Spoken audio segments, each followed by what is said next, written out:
এক শ্রেণীর মানুষ তাজিয়া মিছিল বের করে, হাই হুসাইন বলে নিজের শরীরে আঘাত করে, চাবুক দিয়ে রক্তাক্ত করে। আপনাদের আরো অজানা অনেক প্রশ্ন মুফতি আহলে সুন্নতের কাছ থেকে আপনারা উত্তর পাওয়ার জন্য আপনাদের প্রশ্ন আপনাদের নাম ঠিকানা সহ লিখে আমাদের ইনবক্স করবেন। প্রশ্নগুলো পরবর্তী পর্বে প্রচারের জন্য চেষ্টা করব। যারা শিয়া রাফেজি, যারা আওলাদ রসুলের মোহব্বত দেখাতে গিয়ে সাহাবাই রসুলের শানে বেয়াদবি করে, গুস্তাহি করে, আমিরে মুআবিয়া রাদিয়াল্লাহু তাআলা আনহুর শানে চরম বেয়াদবি করে। আপনারা দেখছেন জীবন ঘনিষ্ঠ মাসালা মাসাইল ভিত্তিক অনুষ্ঠান যুগ জিজ্ঞাসা।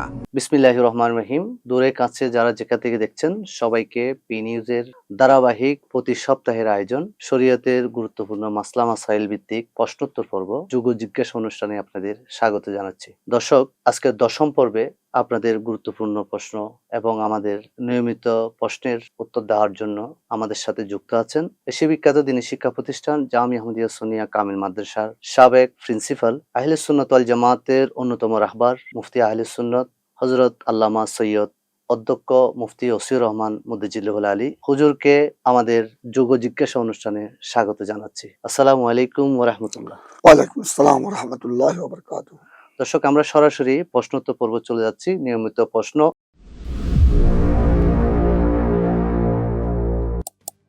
তাজিয়া মিছিলের শরঈ বিধান কি? মুহররমের মাস আসলে তাজিয়া মিছিলের কথা শোনা যায়, তাজিয়া মিছিল দেখা যায়। এখানে মূলত তাজিয়াত বলা হয় সমবেদনা প্রকাশ করা, সুখ পালন করা। তো এখানে মুহররমের মাস আসলে এক শ্রেণীর মানুষ ইমামে আলী মাকাম ইমামে হুসাইন রাদিয়াল্লাহু তাআলা আনহুর শাহাদাতকে কেন্দ্র করে আহলে বাইত রাসূলের কারবালার প্রান্তে 10 মুহররম আশুরার দিবসে 61 হিজরির তাদের ত্যাগ, কোরবানি, শাহাদাতকে উপলক্ষ করে এক শ্রেণীর মানুষ তাজিয়া মিছিল বের করে, হাই হুসাইন বলে নিজের শরীরে আঘাত করে, চাবুক দিয়ে রক্তাক্ত করে। এখানে বানাউট একটা কৃত্রিম গোড়া বানিয়ে তারা তাজিয়া মিছিল, তাদের যারা অনুসারী এরা রাস্তায় রাস্তায় হাই হুতাশ করে, এটাকে মূলত তারা তাজিয়া মিছিল বলে। এটা ইসলামী শরীয়তের বিধান মোতাবেক এই ধরনের তাজিয়া মিছিল এটা সম্পূর্ণ বর্জনীয়, নিষিদ্ধ। আর বিশেষ করে এটাকে কেন্দ্র করে যে খোরাফাত, যে শরীয়ত বিরোধী কার্যকলাপ, ঢুল তাবলা নাচানাচি ফালাফালি রং ঢং, আর বিশেষ করে চাবুক দিয়ে নিজের শরীরকে রক্তাক্ত করা, আঘাত করা, আত্মহত্যার সামিল, এটা সম্পূর্ণ নিষিদ্ধ। এগুলা মূলত এগুলো কোনো তাজিয়ত নয়, এগুলা তাজিয়তের নামে বন্ডামি, প্রহসন। এটা ইসলামী শরীয়তে কোরআন সুন্নাহ মতে এটার কোনো ভিত্তি নাই। সুতরাং আমরা অনুরোধ করব, হয়তো অনেকে না বুঝে হয়তো এটাকে আহলে বাইতের প্রতি, ইমামে আলী মাকাম ইমামে হুসাইনের প্রতি মোহব্বত মনে করে, ভালোবাসা প্রকাশ, মোহব্বতের বই প্রকাশ মনে করে হয়তো কিছু লোক এই সমস্ত কাজ করতে পারে। যেহেতু কোরআন হাদিসের জ্ঞান না থাকার কারণে আমাদের দেশের বেশিরভাগ জেনারেল শিক্ষিত এরা কোরআন সুন্নাহ ইজমা কিয়াস সম্পর্কে বেশিরভাগ অজ্ঞ। তো আমরা তাদেরকে বলবো এভাবে না করে বরং আমরা গোটা মুহররমের মাস এবং মুহররমের মাস অতিবাহিত হওয়ার পরেও আমরা শুহাদায়ে কারবালাকে স্মরণ করতে পারবো। বিশেষ করে ইমামে আলী মাকাম ইমামে হুসাইন রাদিয়াল্লাহু তাআলা আনহুর অবদানকে, শাহাদাতকে আমরা স্মরণ করব ইবাদত বন্দেগীর মাধ্যমে, জিকির আজকারের মাধ্যমে, কোরআনে পাক তেলাওয়াতের মাধ্যমে, বায়ান ও তাকরীরের মাধ্যমে, দরুদ সালামের মাধ্যমে, দোয়া মুনাজাতের মাধ্যমে। এটাই হলো সত্যিকার অর্থে ইমামে হুসাইনের প্রতি, আওলাদ রাসূলের প্রতি মুহাব্বতের বহিঃপ্রকাশ। এটাই হলো উনাদের প্রতি শ্রদ্ধা জ্ঞাপনের অন্যতম ওসিলা। ধন্যবাদ হুজুর। হুজুর, আমরা এবারও 10 মুহররম দেখা গেছে অন্যান্য বারের তুলনায় এবারে আরেকটু বৃদ্ধি পেয়েছে। আমাদের চট্টগ্রামেও তারা মুহররমের দিন বড় বড় গোড়া এবং বিভিন্ন মূর্তি, মসজিদ এবং গম্বুজ সদৃশ অনেক যেগুলো তাজিয়া বলা হয় আরকি, এগুলো বানিয়ে তারা যে এভাবে রাস্তার মধ্যে লম্বা মিছিল করে, এটার কোনো শরীয়তের কোনো দলিল এটা আছে কিনা? আহলে সুন্নাত ওয়াল জামাতের উলামায়ে কেরাম এটাকে নিষেধ করেছেন। এটা দেখা যায় যারা শিয়া রাফেজি, যারা ওলাদ রসুলের মোহব্বত দেখাতে গিয়ে সাহাবাই রসুলের শানে বেয়াদবি করে, গুস্তাহি করে, আমিরে মুআবিয়া রাদিয়াল্লাহু তাআলা আনহুর শানে চরম বেয়াদবি করে, এমনকি সাইয়্যিদুনা সিদ্দিক আকবর ফারুক আজম রাদিয়াল্লাহু তাআলা আনহুমাকে মুনাফিক বলে, এই যারা আহলে বাইতের প্রতি মোহব্বত দেখাতে গিয়ে সাহাবাই রসুলের শানে গুস্তাহি করে, শিয়া রাফেজি গংদের এদের এ সমস্ত এটা বানানো, এই সমস্ত তাজিয়া মিছিল এটা তাদের পক্ষ থেকে আবিষ্কার করা হয়েছে। সুতরাং এখান থেকে এটা সুন্নি মুসলমানের আদর্শ নয়। ধন্যবাদ দর্শক, আমরা আপনাদের প্রিয় পর্ব দর্শক পর্বে আসছি।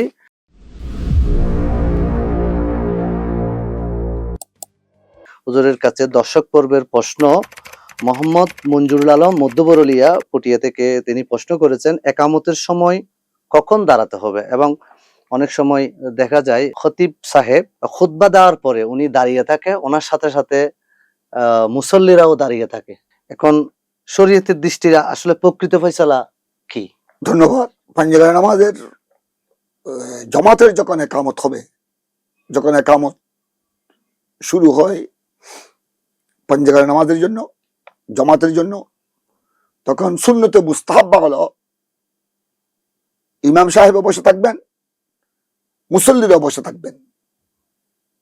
হাইয়া আলাস ফালাহ, হাইয়া আলাল ফালাহ যখন মুয়াজ্জিন সাহেব বলবেন, যখন একামতের মধ্যে হাইয়া আলাস সালাহ, হাইয়া আলাল ফালাহ যখন বলবেন, তখন দাঁড়ানো, এটাকে বলা হয়েছে সুন্নত মুস্তাহাব্বা। এটাই হলো সুন্নত। এটা একেবারে ফিকহ হানাফি, আল ফিকুল হানাফি, ফিকহ হানাফির সমস্ত কিতাবের মধ্যে এই বর্ণনা উল্লেখ করা হয়েছে। একেবারে ওই শরহুল বেকায়া থেকে শুরু করে, বেকায়া, শরহুল বেকায়া, হেদায়া, ফতুল কদির থেকে শুরু করে কনজুদ দাকায়েক, আল বাহরুর রায়েক, এক কথায় প্রায় ইসলামী আইন শাস্ত্র অর্থাৎ আল ফিকুল ইসলামের প্রায় ফতোয়া গ্রন্থে, ফিক ফতোয়া গ্রন্থে এটাই বর্ণনা করা হয়েছে। এটাই হলো সুন্নতে মুস্তাহাব্বা, এটাই হলো সুন্নত নিয়ম। জুমার ব্যাপারে একটা বর্ণনা এসেছে, জুমার ব্যাপারে একটা বক্তব্য আছে যে জুমা যেহেতু, জুমার নামাজের মধ্যে যেহেতু খুতবা আগে, তারপরে জুমার 2 রাকাত ফরজ, তো ওই খুতবার সময় যেহেতু সুন্নত তরিকা হলো ইমাম সাহেব, খতিব সাহেব দাঁড়িয়ে খুতবা দিবেন, আর মুসল্লিরা বসে বসে খুতবা শুনবেন। জুমার খুতবা প্রদান করো ওয়াজিব, জুমার খুতবা গভীর মনোযোগ সহকারে শ্রবণ করা এটাও ওয়াজিব। সুন্নত হলো খতিব সাহেব দাঁড়িয়ে খুতবা দিবেন মিম্বরের উপর, আর মুসল্লিরা বসে বসে মনোযোগ সহকারে খুতবা শুনবেন। তো যেহেতু ইমাম সাহেব বা খতিব সাহেব খুতবার সময় দাঁড়ানো অবস্থায় ছিলেন, এই জন্য উনার ব্যাপারে উনি যখন খুতবা শেষ করে এখানে মেহরাবে দাঁড়াবেন, মেহরাবে আসবেন, তখন কি উনি দাঁড়িয়ে থাকবেন না বসবেন? তো ওখানে সেই জন্য একটা ফুকায়ে কেরাম, বিশেষ করে ইমামে আলা হযরত শাহ আহমদ রাজা ফাজিল বেরলভী আলাইহির রহমা সহ অন্যান্য ফুকায়ে কেরাম বলেছেন যে যেহেতু উনি এতক্ষণ দাঁড়ানো অবস্থা ছিলেন, তাই উনার জন্য একামতের সময় উনি দাঁড়িয়ে থাকবেন। যেহেতু এতক্ষণ উনি দাঁড়ানো অবস্থায় ছিলেন, উনি আর বসবেন না, উনি দাঁড়ানো অবস্থায় থাকবেন, এটাই আওলা, উত্তম। কিন্তু মুসল্লিরা আপন আপন কাতারে বসা অবস্থায় থাকবেন। মুসল্লিরা ওনাদের জন্য সুন্নতে মুস্তাহাব্বা হলো, সুন্নত নিয়ম হলো হাইয়া আলাস সালাহ, হাইয়া আলাল ফালাহর সময় মুসল্লিরা দাঁড়াবেন, এই কথা। আর যদি কোনো ইমাম সাহেব, কোনো খতিব সাহেব খুতবা প্রদানের পর যদি তিনি মেহরাবে বসেন, এটার দ্বারা মাকরুহ হবে না। আমরা অনেক সময় বসি, আমরা যেহেতু একটু পানি পান করি, সুতরাং আপনার কোনো খতিব, কোনো ইমাম যদি আপনার খুতবা প্রদানের পর মেহরাবে যদি বসেন, এটার দ্বারা নামাজের কোনো ব্যাঘাত তো হবে না, মকরু হবে না।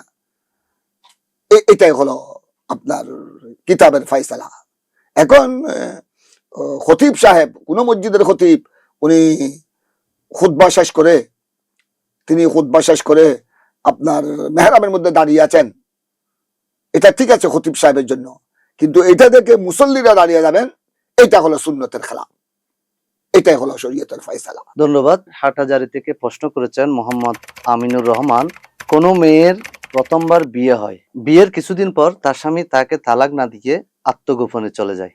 মেয়েটির পরিবার প্রথম স্বামী থেকে তালাক না নিয়ে মেয়েটিকে দ্বিতীয় বিয়ে দেয়, এক্ষেত্রে শরীয়তের ফয়সালা কি? এখানে শরীয়তের ফয়সালা হলো, প্রথম বিবাহ যদি শরীয়ত সম্মত পন্থায় হয়ে থাকে, উকিল সাক্ষীগণের মাধ্যমে, উভয় পক্ষের আত্মীয় স্বজনের মাধ্যমে, ইজাব কবুল, সাক্ষীদের উপস্থিতির মাধ্যমে যদি হয়ে থাকে, অর্থাৎ ইসলামী তরিকা অনুযায়ী যদি প্রথম বিবাহ হয়ে থাকে, তখন ওই বিবাহের পর স্বামী আত্মগোপনে চলে যায়, স্ত্রীর কোনো বরণ পোষণের তোয়াক্কা করছে না, খবরাখবর নিচ্ছে না। তখন এই ব্যাপারে শরীয়তের ফয়সালা হলো, স্ত্রী যেহেতু তার একটা জীবন যাপন রয়েছে, তার একটা ভরণ পোষণের ব্যাপার আছে, সে আদালতের মধ্যে অভিযোগ করবে, আদালতের মধ্যে নালিশ করবে নিজের স্বামীর বর্তমান অবস্থা সম্পর্কে, যে সে আত্মগোপনে চলে গেছে, কোনো খোঁজ খবর নিচ্ছে না, কোনো খবরাখবর নাই, কোনো যোগাযোগ নাই, কোথায় আছে এটাও স্ত্রী জানে না, তার কাছে জানার কোনো সুরত নাই, সুযোগও নাই। তখন তিনি আপনার আদালতে অভিযোগ করবে, আদালতে আপনার আর্জি করবে। আদালত, যেমন সরকারি আদালত আছে, হাইকোর্ট, জজ কোর্ট, সুপ্রিম কোর্ট, তো ওখানে কোর্টের মধ্যে যারা দায়িত্ববান, আপনার জজ, হাকিম, ব্যারিস্টার, লয়ার, ওনারা তার অভিযোগ গ্রহণ করে ওই স্বামীর তথ্য নেয়ার জন্য চেষ্টা করবে, স্বামীর যে ঠিকানা, স্বামী বর্তমান কোথায় আছে, এটা তদন্ত করবে। তদন্ত করার পর যদি কোনো একটা সুরাহা করা যায় কোর্টের মাধ্যমে, আদালতের মাধ্যমে, তখন ভালো কথা। আর যদি আদালত ব্যর্থ হয়, কারণ স্বামী কোথায় আত্মগোপনে চলে গেছে, কোনো খোঁজ খবর নাই, কিছু নাই, কোনো তদন্তের পরেও কিছু পাওয়া যাচ্ছে না, তখন এই মেয়ের, এই মহিলার, এই স্ত্রীর অবস্থার প্রেক্ষিতে সে কেমনে চলবে, তখন তার ভরণ পোষণের ব্যাপার রয়েছে, তখন আদালত যদি ভালো মনে করেন, তখন আদালত তারা দুজনের মধ্যে, আদালত আগে যাচাই করবেন, চেষ্টা করবেন স্বামীর খোঁজ খবর নেওয়ার জন্য। কিন্তু যদি অনেক চেষ্টা তদবিরের পরেও স্বামীর কোনো তথ্য পাচ্ছে না, তখন আদালত এই মেয়ের, এই অসহায় মেয়ের অবস্থার দিকে লক্ষ্য করে তারা দুজনের মধ্যে তফরিক করে দিবেন, আর তফরিক বাইনাহুমা, অর্থাৎ স্বামী স্ত্রীর মধ্যে আলোক করে দিবেন, পৃথক করে দিবেন। তো এখানে একটা ব্যাপার আছে, যদি আদালত, কাজী যদি দূরের ওনাদের বিবেকে যদি বিচ্ছেদ করেন, আদালতে যদি বিচ্ছেদ করেন, উভয়কে যদি তফরিক, পৃথক করে দেন, তখন যে তারিখে পৃথক করা হয়েছে আদালত কর্তৃক, ওই তারিখ থেকে ওই স্ত্রী 3 মাস, অর্থাৎ 3 হায়েস, মাসিক যে ঋতুস্রাব, এটা 3 মাস অতিক্রম করে তিনি ইচ্ছা করলে অন্য স্বামীর সাথে বিবাহ বন্ধনে আবদ্ধ হতে পারবেন। এখন কথা হলো, একটা ফিকহের একটা মাসআলা রয়েছে, ইসলামী শরীয়তের একটা বিধান আছে, যে বিবাহ বিচ্ছেদ হয় স্বামী যদি স্ত্রীকে 3 তালাক প্রদান করে। আরেকটা হলো বেমৌতির জওজ, স্বামী যদি মারা যায়। আরেকটা হলো বেতফরিকিল কাজী যদি দুজনের বিবাহকে যদি বিচ্ছেদ করে, তখন আপনার এটা বিচ্ছেদ শুদ্ধ হবে, তবে এটা রাষ্ট্রীয় কাজী আদালতের পক্ষ থেকে হতে হবে। তো যদি এখানে আপনি যিনি প্রশ্ন করেছেন ওনার ব্যাপারে এটা প্রযোজ্য হবে। আর যদি আদালতকে না জানিয়ে, কাজী বা আদালতের শরণাপন্ন না হয়ে, যদি ওই মেয়ের অভিভাবকরা যদি প্রথম স্বামীর বিবাহকে বিচ্ছেদ না করে অন্য স্বামীর সাথে, অন্য আরেকজনের সাথে যদি বিবাহ বন্ধনে আবদ্ধ হয়, তখন এটা প্রশ্নবিদ্ধ হবে। তখন যেহেতু প্রথম স্বামী তালাক দেয় নাই, তখন দ্বিতীয় বিবাহ এটা প্রশ্নবিদ্ধ হবে, এটা ইসলামী শরীয়ত মোতাবেক শুদ্ধ হবে না। এক সাথে সাথে প্রথম স্বামী যদি কিছুদিন পর আবার উনি আত্মগোপনে চলে গেছেন, হয়তো কোনো বলা মুসিবতের শিকার হতে পারেন বা কোনো দুশ্মনের কবলে পড়তে পারেন, তো উনি যদি আবার চলে এসে যদি বলে না আমি তো আমার স্ত্রীকে তালাক দিই নাই, আমার এটা বৈধ স্ত্রী, তখন ইনি অবশ্যই আদালতে অভিযোগ করতে পারবেন, নালিশ করতে পারবেন, এবং উনার ওই মামলা ওই মোকদ্দমার ভিত্তিতে আদালত তার স্ত্রীকে প্রথম স্বামীর কাছে ফেরত দিতে বাধ্য থাকবেন, যেহেতু তাদের নেকাহ বিবাহ এটা শরীয়ত সম্মত পন্থায় হয়েছে। তো সুতরাং এখানে একমাত্র ব্যাপারটা হলো যেহেতু প্রথম স্বামী আত্মগোপনে, এটা আদালতের উপর ন্যস্ত করতে হবে। আদালতে উনি মামলা করবেন, অভিযোগ পেশ করবেন, আদালত এটাকে যথাযথ গুরুত্ব দিয়ে তদন্ত করবেন। তদন্তের পরেও যদি প্রথম স্বামীর কোনো খোঁজ খবর না পায়, তারপর তারা একটা সিদ্ধান্ত গ্রহণ করতে পারবেন। এটা যদি দুজনের নেকাকে বিচ্ছেদ করেন আদালতের মাধ্যমে, তখন এটা নেকা তাদের মধ্যে বিচ্ছেদ হয়ে যাবে। তখন আর ওই স্ত্রী আপনার প্রথম স্বামীর জন্য অপেক্ষা করতে হবে না, উনি আরেক জায়গায় সুন্দর জায়গায় বিবাহ বন্ধনে আবদ্ধ হতে পারবেন। তবে এটা আদালতের তফরিকের পর, আদালত বিচ্ছেদ করার পর যদি প্রথম স্বামী যদি আবার ফেরত আসে, তখন তার বক্তব্য গ্রহণযোগ্য হবে না, সে আর প্রথম ওই স্ত্রীকে তার স্ত্রী বলে দাবি করতে পারবে না। সুতরাং এখানে আপনার এটাই হলো ইসলামী শরীয়তের সুন্দর ব্যবস্থাপনা। উনি আদালতে শরণাপন্ন হবেন, আদালতে মামলা করবেন, আদালত এটাকে খোঁজ খবর নিবেন, তদন্ত করবেন। তদন্তর পরেও যদি স্বামীর কোনো খোঁজ খবর না পায়, তখন আদালত ওই স্ত্রীর ওই মহিলার ভরণ পোষণের দিকে লক্ষ্য করে, আর দুরবস্থার দিকে লক্ষ্য করে তাদের মধ্যে তফরিক করে দিবেন। অর্থাৎ ওই সম্পর্ক করে বিয়ে করেছে, মা বাপ আত্মীয় স্বজন অমতে সম্পর্কের মাধ্যমে বিয়ে হয়েছিল। প্রথম বিবাহ, হ্যাঁ, প্রথম বিবাহটা সম্পর্ক করে তারা কাজী অফিসের ওখানে ইজাব কবুলের মাধ্যমে বিয়ে হয়েছে, এবং পরবর্তীতে মা বাবা ওইটা অপছন্দ বা ওইটা না মানার কারণে মা বাবা ওটা গোপন রেখে আরেকজনকে বিয়ে দিল। এই বিয়েটা পরের বিয়েটা কিভাবে হবে?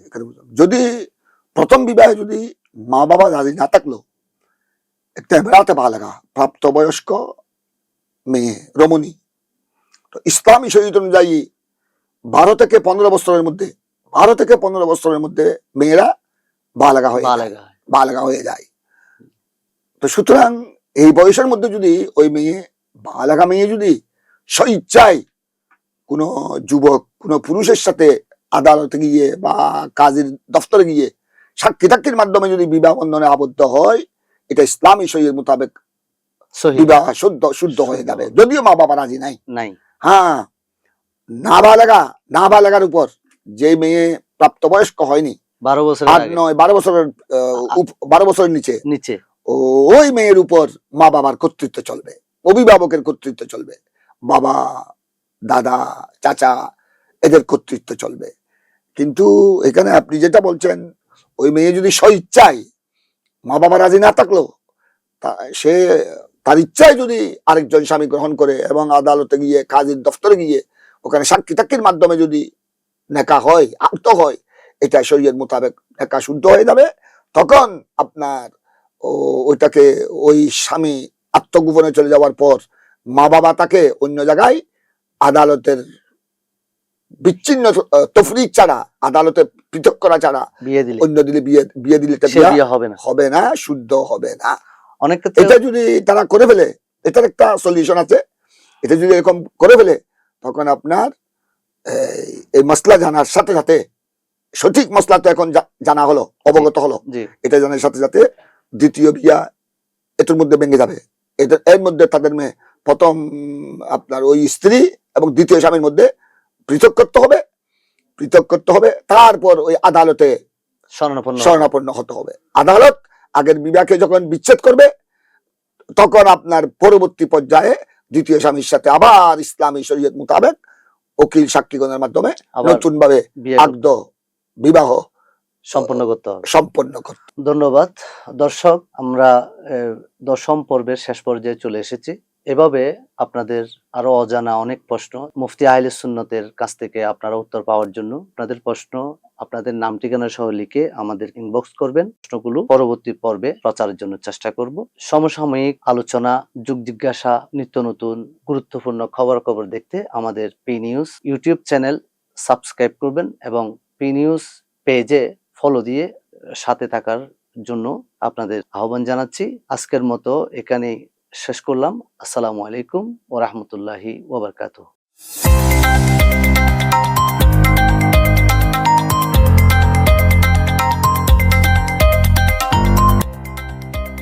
সত্যের সন্ধানে নির্ভীক, P News TV।